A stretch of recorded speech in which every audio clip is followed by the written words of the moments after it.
What's up, guys? So we're coming up on 2025 in just a few months, but already we are seeing the Ram 1500 pickup trucks with the Hurricane twin turbo 6-cylinder engines, both variants.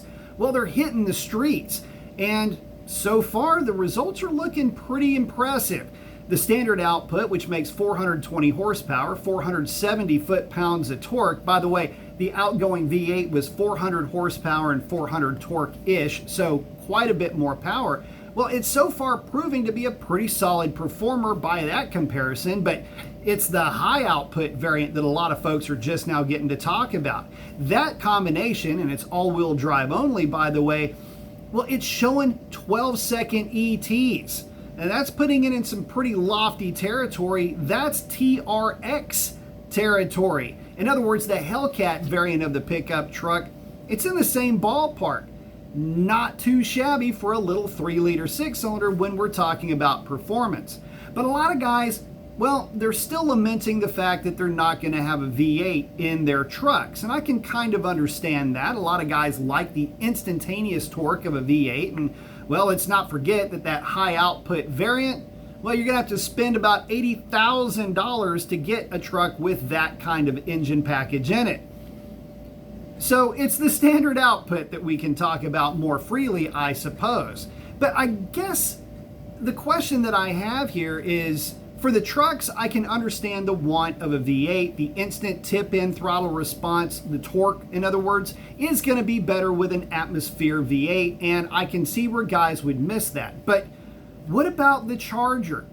See, the thing is that we haven't seen the new 6-cylinder Chargers yet. And there are a lot of V8 loyalists, I guess is the best way to put it, that are not too happy with the fact that that car is going to have a 6-cylinder engine and no V8 as a performance upgrade. But should that matter? I mean, the kind of power that these 6-cylinders are making, well, it dwarfs the V8s that they're replacing. If you're looking just at a standard RT, if you will, the 5.7 liter, it's only making 370 horsepower now. I would trade that for 420 foot-pounds of torque and an extra 70 pound-feet of torque. I'm sorry, 420 horsepower, 470 pound-feet of torque out of that standard output. If you're looking at the Scat Pack variants, that's 485 versus 540. My goodness, that is a vast difference. With torque, well, that high output at 500 pound-feet of torque, the 392 just can't keep up.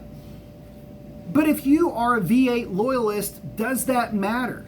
What exactly will you say the first time you line up against a standard output Hurricane 6 car? If that car runs about half a second or so quicker than your V8, are you going to be a believer then, or will you still be a solid, staunch V8 loyalist?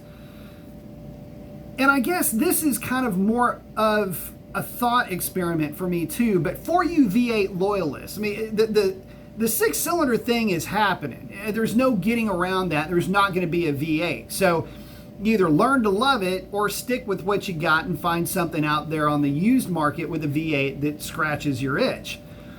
But it just kind of got me to thinking, if you're a V8 loyalist, why are you a V8 loyalist? Is it because of the sound? Is it because of the instant torque? Is it because of maybe a sense of nostalgia that comes with that? Well, I guess the nostalgia part depends on when you came up, because a lot of import guys are looking at the Hurricane 6 and just absolutely salivating. But the V8 guys never really seem to mention the fuel. Like, would the fuel that fuels your V8 fuel your enthusiasm? Think of it like this. What if I were to tell you that instead of, or what if the reality was, instead of a Hurricane 6, it was a V8, but you could only run diesel in it? Would it matter to you then? Let's say that the power output was the exact same as the Hurricane 6, whichever one you like. Would that matter to you? Maybe it's a turbo diesel at that point, but it's still an 8-cylinder. I don't know. Kind of a curious thought experiment, isn't it? Or what if it was hydrogen powered? Well, that would be kind of interesting, and there's been some chatter about that. If hydrogen was fueling it, then you'd have to worry about the hydrogen refueling infrastructure. Be kind of tough to find fuel, and your range wouldn't be all that great either because of packaging and total capacity when it comes to hydrogen.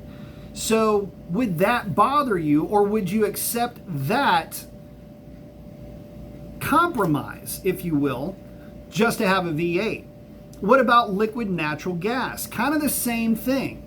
So for me, guys, I would love to hear from you. I understand when it comes to performance, the numbers are what they are. A lot of people get a little bit worked up if it's a V8 or a 6-cylinder turbo or a 4-cylinder turbo, whatever the case is. They just love the V8, the sound, the instant torque, and whatever nostalgia it rings for them. But would it matter if it ran off of a different fuel than gasoline? Would it matter if you had the range anxiety of an EV to go along with your V8? Kind of a fun topic to chat about. I'm putting it on you though. Post up your comments and let me know what you think. That's a wrap.